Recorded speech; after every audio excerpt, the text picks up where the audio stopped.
मिष्टी ने ट्रांसपोर्ट के लिए एक बड़ा सा गुलाबी बादल बुलाया और भेड़ू और उसके दल को उस पर चढ़ाकर टापू से निकल गई।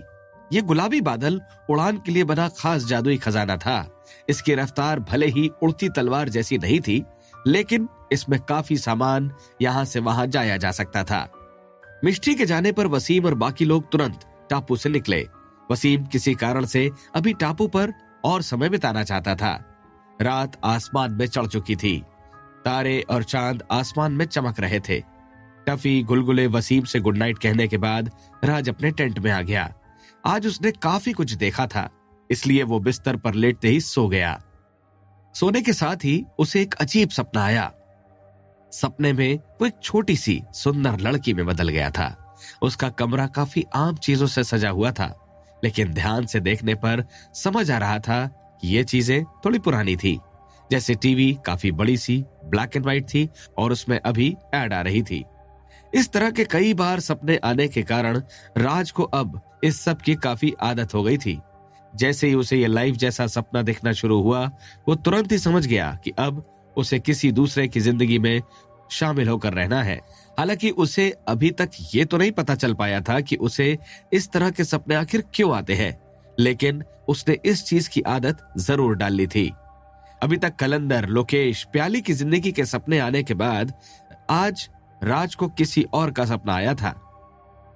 क्या हाल ही में मुझे किसी ने शाप दिया था या रहस्यमय टापू पर कुछ हुआ था? राज ने मनी मन सोचा। चाहत, बहुत देर हो गई है, अब आराम करो। अभी राज अपने ख्यालों में डूबा ही था कि उसे एक आवाज सुनाई दी। टीचर की पत्नी जी, मैंने अभी अपनी प्रैक्टिस खत्म की है, मैं थोड़ी टीवी देखने के बाद सो जाऊंगी। राज ने उस लड़की यानी कि चाहत के हिस्से का जवाब दिया।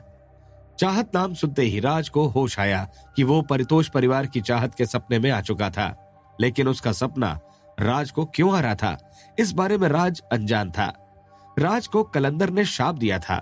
लोकेश की आत्मा की एनर्जी उसके भूत ने खाई थी और प्याली को राज ने खुद खाया था। इस कारण इन तीनों के सपने राज को आए थे, लेकिन चाहत के साथ ऐसा क्या था कि राज को उसका सपना आया? खैर, इस सब के बारे में राज फिलहाल नहीं सोचना चाहता था, क्योंकि अब तो वो सपने में आ ही चुका था। इसका मतलब उसे पूरा सपना जीना ही था। अच्छे से आराम करो, कल तुम्हें हमारे परिवार की तलवार टेक्निक की प्रैक्टिस करनी है। उस औरत ने मुस्कुराकर कहा। मैं कल तलवार टेक्निक की प्रैक्टिस करने वाला हूँ? वही टेक्निक जिस पर भ्रमताला और परितोष परिवार में झगड़ा हो रहा है? और चाहत को कल ही ऐसा करना है? राज ने मनी मन सोचा। टीचर की पत्नी जी, मैं समझती हूँ, मैं बेहतर रहने की कोशिश करूंगी। मैं पक्का तलवार टेक्निक सीखकर हमारे परिवार का नाम रोशन करूंगी। राज यानी कि चाहत ने जवाब दिया। हाँ, मुझे तुम पर पूरा भरोसा है। उस औरत ने चाहत के सिर पर हाथ फेरकर कहा। चाहत पिछले 200 सालों में अपने परिवार की सबसे अच्छी शिष्य बनकर उभरी थी। हालांकि मैं पहले थोड़ी टीवी देखना चाहती हूँ, वरना मैं शांति से नहीं सो पाऊंगी, चाहत ने बिगड़े हुए बच्चे की तरह कहा। इस पर उस औरत को कैसे रिएक्ट करना चाहिए ये समझ नहीं आया। ठीक है, लेकिन तुम ज्यादा देर तक टीवी नहीं देख सकती, इसलिए जल्दी सो जाना। अगर इससे तुम्हारी कल की प्रैक्टिस पर जरा भी अंतर आया तो तुम्हारे टीचर टीवी फेंक देंगे, उस औरत ने कहा। ठीक है, मैं हर चीज का ध्यान रखूंगी, चाहत ने मुट्ठी बांधकर कहा। भले ही ये सपना है, लेकिन लड़की की आवाज में बात करना बहुत ही अजीब लग रहा है, राज ने मनी मन सोचा। टीवी की स्क्रीन हल्की डिम थी और चाहत ध्यान से उसे देख रही थी। आधे घंटे बाद प्रोग्राम खत्म हो गया। चाहत ने टीवी बंद की और बिस्तर पर लेटते ही तुरंत सो गई। सपने में सोकर राज को काफी अजीब लग रहा था। अगली सुबह सपने में ही चाहत काफी जल्दी उठकर मेडिटेशन करने लगी ताकि उसकी दिमागी शक्ति बढ़ जाए। इसके बाद उसने अपने ही कमरे में फिस्ट टेक्निक की प्रैक्टिस की। इसके बाद उसके टीचर की पत्नी आई और उसके लिए ब्रेकफास्ट दिया। फिर एक सीरियस सा फेस लेकर एक आदमी चाहत के सामने आया। उसने चाहत को कुछ समझाया। सपने का ये हिस्सा काफी जल्दी जल्दी निकला, जबकि प्याली के सपनों में राज कई सालों तक रहा था। दिन भर के सभी काम स्किप हो गए। राज को इसी तरह के सपने बेहतर लगते थे, जिनमें बस काम की चीजों पर ध्यान दिया जाए। अचानक ही राज के सामने दृश्य बदल गया। चाहत, इस कमरे में हमारे परिवार का सबसे बड़ा रहस्य छुपा है। इस तलवार टेक्निक का ओरिजिन बहुत ही रहस्यमयी है और हमारे परिवार को भी इसका असली नाम नहीं पता। ये ताकत कमाल की है और हमारे परिवार में जिन्हें ये मिली थी उनके हिसाब से इस तलवार टेक्निक की मदद से 5वें लेवल पर पहुंचा जा सकता है। जैसे ही तुम कमरे में जाओ, तुम खुद को शांत रखकर टेक्निक को अपने भीतर उतारने की कोशिश करना। टेक्निक को समझना पूरी तरह से तुम्हारी काबिलियत पर निर्भर करता है। चाहत, अब अंदर जाओ, चाहत के टीचर ने कहा। उसने चाहत को टेक्निक की डिटेल बताने में समय बर्बाद नहीं किया, क्योंकि इससे कोई फर्क नहीं पड़ने वाला था। ये टेक्निक किसी आम टेक्निक की तरह लिखी हुई नहीं थी। चाहत ने अपना सिर हिलाया और गुप्त कमरे में चली गई। कमरे के अंदर 2 सुनहरे क्रिस्टल से रोशनी हो रही थी। कमरे में आते ही चाहत ने ध्यान से चारों तरफ देखा। दीवारों पर सिर्फ 4 बड़े कैनवास थे। कैनवास पर हरा चोगा पहने एक व्यक्ति पीछे हाथ बांधकर खड़ा था और उसके हाथ में एक नीले रंग की तलवार थी। भले ही वो तस्वीर में था, लेकिन उससे एक बड़ी ताकत की वाइब्स आ रही थी, जिसका मतलब यह कोई आम आदमी नहीं था। क्या? तस्वीर को देखने के बाद राज हैरान हो गया। उसे यह चेहरा जाना पहचाना लग रहा था। अगर मैं गलत नहीं हूं तो इसका नाम लोकेश है, 5वें लेवल का एक आजाद जादूगर। इसकी एक बीमार लड़की भी थी। आजाद जादूगर की तलवार टेक्निक, जिससे 5वें लेवल के जादूगर की ताकत हासिल की जा सकती है। राज ने मनी मन सोचा। राज को जन्नता ने लोकेश को जो तलवार टेक्निक सिखाई थी वो याद आ गई।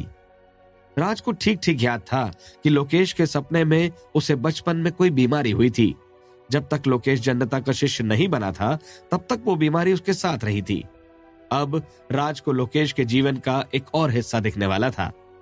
जितना राज को याद था, उस हिसाब से जन्नता ने लोकेश को एक तलवार टेक्निक सिखाई थी, जिससे वो 5वें लेवल के जादूगर बराबर ताकत हासिल कर सकता था।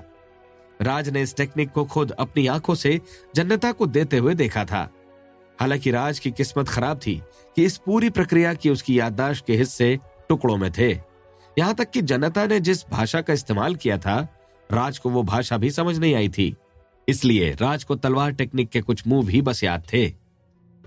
तो इन तस्वीरों में जो तलवार टेक्निक है, यही टेक्निक जन्नता ने लोकेश को दी थी।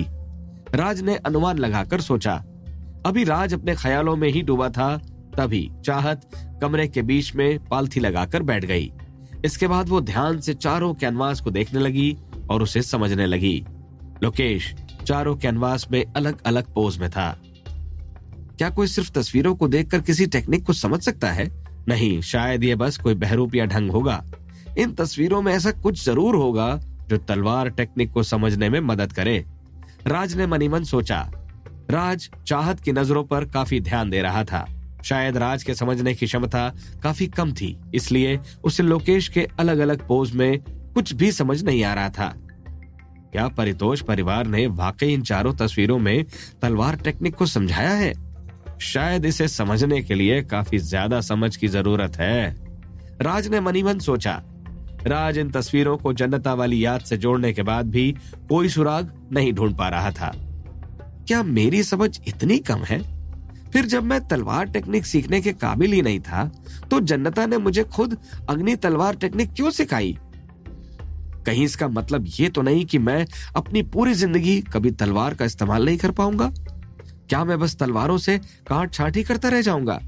अगर लोकेश की तलवार टेक्निक वाकई इन तस्वीरों में है, तो उसे इस जगह पर क्यों रखा? राज के दिमाग में अजीब अजीब ख्याल आने लगे थे। राज को इसके बाद पंखुड़ी की बात याद आई, जिसमें उसने भ्रमताला और परितोष परिवार की दुश्मनी के बारे में बताया था। उसके हिसाब से परितोष परिवार को करीब 100 साल पहले तलवार टेक्निक मिली थी। तलवार टेक्निक मिलने के बाद परितोष परिवार का हर सदस्य गुप्त ढंग से उसकी प्रैक्टिस करता था, ताकि बाहरी दुनिया को उसका पता न चल सके। लेकिन कोई भी रहस्य लंबे समय तक रहस्य नहीं बना रह सकता, इसलिए किसी कारण से भ्रमताला को इस टेक्निक के बारे में पता चल गया था और वो इस टेक्निक को हासिल करने के लिए परितोष परिवार से भिड़ गए थे। आखिर 100 साल पहले किसने और कहां परितोष परिवार को यह टेक्निक दी होगी? लोकेश अभी कुछ समय तक तो जिंदा था और सीनियर के सामने आकर उसने अपनी जान दी। फिर परितोष परिवार ने 5वें लेवल के जादूगर से ये टेक्निक कैसे ली? क्या लोकेश से ये टेक्निक खो गई थी और उसने इसे दोबारा ढूंढने की कोशिश ही नहीं की? राज लोकेश की यादों में झांक कर सोचने की बहुत कोशिश कर रहा था, लेकिन कितनी भी कोशिश करने के बावजूद भी उसे कुछ हासिल नहीं हो रहा था जो परितोष परिवार और इन 4 तस्वीरों को आपस में जोड़ सके। शायद उसकी इस हिस्से की याददाश्त स्किप हो गई थी। क्या राज इस गुत्थी को सुलझा पाएगा? क्या राज को सपने में ही एक और नई तलवार टेक्निक मिल जाएगी? क्या राज उस टेक्निक का इस्तेमाल असली दुनिया में कर पाएगा? आखिर राज को चाहत का सपना क्यों आया था?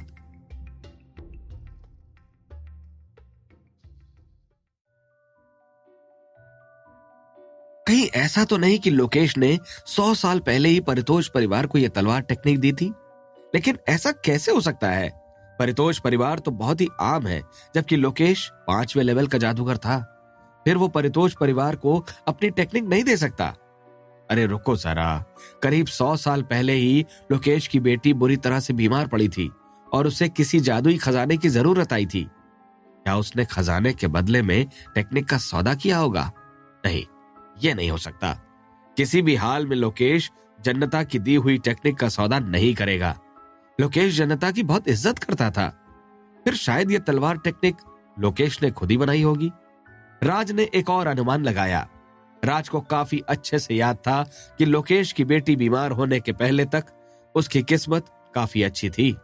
5वें लेवल का जादूगर बनने के पहले तक उसने काफी कुछ खजाना जुटाया भी होगा। अभी राज अपने ख्यालों में डूबा था कि चाहत अपनी जगह से खड़ी हो गई। अच्छा, तो तलवार टेक्निक के पीछे ये रहस्य है? चाहत ने खुश होकर कहा। क्या इसने टेक्निक समझ ली? लेकिन इतनी जल्दी कैसे? क्या चाहत की समझ इतनी ज्यादा है? लेकिन मेरी समझ भी इतनी बेकार नहीं है। अभी तक मैंने जितनी भी टेक्निक सीखी उसमें मेरे सीनियर्स ने हमेशा मेरी तारीफ की है। कहीं ऐसा तो नहीं कि सीनियर्स ने बस मेरा मन रखने के लिए ऐसा कहा हो, या मेरे और तलवार के बीच वाकई कभी कोई रिश्ता नहीं बन सकता? राज हैरान था। इसके बाद कमरे के भीतर चाहत ने अपनी छोटी तलवार निकाली और बीच में खड़ी होकर तलवार की टेक्निक करते हुए नाचने लगी। पहली नजर में ये टेक्निक बहुत कमाल नहीं लग रही थी। इसमें आम टेक्निक से हटकर कुछ भी नहीं था, लेकिन चाहत और तेज नाचती जा रही थी और टेक्निक बदल रही थी। अचानक ही वो 4 तलवार स्टाइल में बदल गई। ये स्टाइल कैनवास में दिख रहे लोकेश की तरह ही थे। शुरुआत में ऐसे ही 4 तरीके थे, लेकिन इस्तेमाल करने पर इसमें 108 पोजीशन आ जाती थी। अचानक ही चाहत ने हवा में ही तलवार का हमला किया। तलवार से बहुत तेज आवाज निकली। मेरे जीवन की तलवार बाहर आओ, चाहत ने धीमी आवाज में कहा। तलवार और तेज आवाज करने लगी। तलवार की रोशनी बहुत तेज चमकने लगी। ये देखकर राज का दिल जोरों से धड़कने लगा। उसके दिल की इंद्री में कैद कुछ बाहर आने को बेताब था। ये उसका भूत था। ऐसा लग रहा था जैसे वो राज के सपने में दाखिल होना चाहता था और चाहत के पास बढ़ना चाहता था। चाहत की तलवार ने उसकी रुचि हासिल कर ली थी। सिर्फ चाहत ही नहीं, भूत इन 4 तस्वीरों के भी पास जाना चाहता था। राज भूत के सभी इरादे समझ पा रहा था। अगले ही पल राज ने अपनी आंखें खोल ली। सपना अब अपने अंत पर आ चुका था। राज ने टेंट के बाहर देखा। आसमान में अभी भी अंधेरा छाया था। चांद और तारों की रोशनी चमक रही थी। अभी भी रात है, राज ने अपने सीने पर हाथ रखकर कहा। उसके दिल की धड़कन अभी भी बढ़ी हुई थी। उसका भूत ऐसे काम कर रहा था जैसे उसके हाथ कोई बड़ी चीज लग गई हो। हालांकि भूत की यह हरकत गलत नहीं थी, बस इससे राज को थोड़ा अजीब महसूस हो रहा था। राज गहरी सांसें लेता रहा और काफी देर तक खुद को शांत नहीं कर पाया। राज ने अपनी पुरानी अंगूठी को छुआ। उसे लगा जैसे इसमें उसके कर्मों का कोई हाथ था, जिसकी वजह से लोकेश उसका साथ नहीं छोड़ रहा था। वो 4 कैनवास परितोष परिवार के बेसमेंट में है। शायद मुझे उन्हें देखना चाहिए, राज ने कहा। लेकिन राज परितोष परिवार के गुप्त कमरे में कैसे जा सकता था? रात अभी काफी बाकी थी और राज की आंखों में नींद नहीं थी। गहरी सांस लेकर राज टेंट के बाहर आ गया। वसीम अभी भी एक चट्टान पर बैठा था। उसके हाथ में चाय का एक प्याला था जिसमें से भाप निकल रही थी। उसके बगल में एक शेल्फ थी जिस पर फल वगैरह रखे थे। इतनी रात गए सीनियर अभी तक सोए क्यों नहीं? शायद इनको सोने की जरूरत ही नहीं है। लेकिन यह चट्टान ना पहले नहीं थी। यह तो ऐसी लग रही है जैसे इसे तलवार से काटा गया हो। राज ने मनी मन सोचा। तुम उठ गए? क्या तुमने कोई बुरा सपना देखा? राज अपने ख्यालों में डूबा था तभी वसीम ने पूछा, नहीं, वो कोई बुरा सपना तो नहीं था, लेकिन काफी अजीब जरूर था। नींद खुलने के बाद दोबारा लगी नहीं, तो मैंने सोचा कि थोड़ा टहलने निकल जाऊं। राज ने हंसकर कहा, अगर नींद नहीं आ रही तो यहां आकर बैठो। वसीम ने मुस्कुराकर कहा, अच्छा ठीक है, राज ने कहा और चट्टान पर चढ़ गया और फल खाने लगा। वसीम ने राज के लिए भी चाय भर दी। सपना किस बारे में था? वसीम ने पूछा। मुझे चाहत के जीवन के बारे में सपना आया और उसमें लोकेश भी शामिल था। जब हम भूत से संपर्क बना रहे थे तो यही लोकेश हमारे सामने आया था। राज ने कहा, हाँ मुझे याद है। अगर तुम्हें कोई दिक्कत ना हो तो क्या तुम थोड़ा और डिटेल में बता पाओगे? वसीम ने पूछा। हाँ कोई दिक्कत नहीं है, हालांकि सपना थोड़ा अजीब था। राज ने कहा। अरे तो फिर जरूर बताओ, वसीम ने हंसकर कहा। इसके बाद राज ने सपना सुनाना शुरू किया। वसीम बहुत ध्यान से राज का सपना सुनने लगा। बस सपने का मोटा मोटा यही ब्यौरा था। मेरे मन की इंद्री में कैद भूत ने हलचल की और मेरी नींद खुल गई। राज ने चाय पीते हुए कहा, अब तुम्हें बेहतर लग रहा है? वसीम ने पूछा। हाँ, किसी से बात करके मुझे वाकई अच्छा लगने लगता है। राज ने कहा। अच्छा, फिर तुम्हें वापस सोने चले जाना चाहिए। हम कल टापू से बाहर चले जाएंगे। वसीम ने कहा। सीनियर, आपको ये सब अजीब नहीं लगा? मुझे इस तरह से सपने आना और बाकी सब? राज ने पूछा। हाँ ये है तो अजीब, लेकिन इससे तुम्हें कोई नुकसान नहीं हो रहा ना? वसीम ने कहा। हाँ ये भी सही है। ठीक है, तो मैं अब सोने जाता हूँ। राज ने हंसकर कहा। Good night. वसीम ने कहा। गुड नाइट, राज ने कहा और चट्टान से उतर गया। मैं कभी नहीं सोचा था कि सीनियर के अंदर लड़कियों जैसी नरमी भी होगी। राज ने सोचा। लड़कियों के जैसी नरमी? राज, मुझे लगता है कि तुम्हें लड़कियों से और नजदीकी बढ़ानी चाहिए, जैसे चाहत को ही ले लो। वसीम ने कहा। अरे क्या मेरी सोच में से आवाज आती है? राज ने सोचा। राज को समझ नहीं आ रहा था कि उसके मन की बात वसीम को कैसे सुनाई दे गई थी। सीनियर, मैंने जो कहा वो, राज ने कहना शुरू किया। अच्छा ये बताओ, तुम्हारे सपने में भूत ने उन चारों कैनवास के पास जाने की कोशिश भी की होगी ना? ये शायद लोकेश के जुड़े कर्मों के कारण हुआ। ऐसे में तुम्हें उस गुप्त कमरे को ढूंढकर उस कैनवास को देखना चाहिए। इसके लिए तुम्हें चाहत का रूप भी लेना पड़ सकता है। ये सही रहेगा ना? मुझे याद है कि तुम्हारे पास भेष बदलने का खजाना है। वसीम ने कहा। सीनियर, उससे बस भेष बदला जा सकता है, लेकिन मेरी शक्ति और चाहत की शक्ति में बड़ा अंतर है। कोई भी उसे आसानी से समझ सकता है। फिर तो ये किसी काम का ही नहीं है। राज ने कहा। चिंता मत करो, इसमें मैं तुम्हारी मदद करूंगा। वसीम ने कहा। सीनियर, मुझे लगता है कि मेरी और चाहत की बनावट में भी काफी फर्क है। भले ही मैं उसकी तरह दिख सकता हूँ, लेकिन उसे पहचानने वाला आसानी से मेरा झूठ पकड़ लेगा। राज ने कहा। चिंता मत करो, मैं तुम्हें हड्डियां सिकोड़ने वाली टेक्निक सिखाऊंगा। इसकी मदद से कालघाती अपना रूप बदलता है। तुम्हें कोई दिक्कत नहीं होगी। और कोई परेशानी? वसीम ने कहा। वो सीनियर, राज ने कहना शुरू किया, लेकिन उसे और कोई परेशानी याद नहीं आई। अगर और कोई दिक्कत नहीं है तो अब तुम्हें सो जाना चाहिए। अब काफी देर हो चुकी है। मैं तुम्हें एक सलाह देना चाहूंगा कि कल की चिंता मत करो। कल अपनी चिंता खुद कर सकता है। हर दिन की अपनी एक परेशानी होती है। वसीम ने कहा।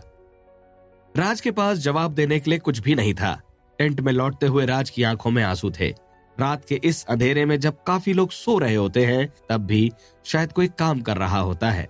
टेंट में आते ही राज की दोबारा नींद लग गई और वो फिर से सपने की दुनिया में चला गया। सपना फिर चाहत का था। चाहत ने गुप्त कमरे में तलवार टेक्निक सीखी थी। अब वो अपने परितोष परिवार का एक कीमती खजाना बन चुकी थी। अब राज को कुछ नए लोगों के बारे में जानने को मिल रहा था।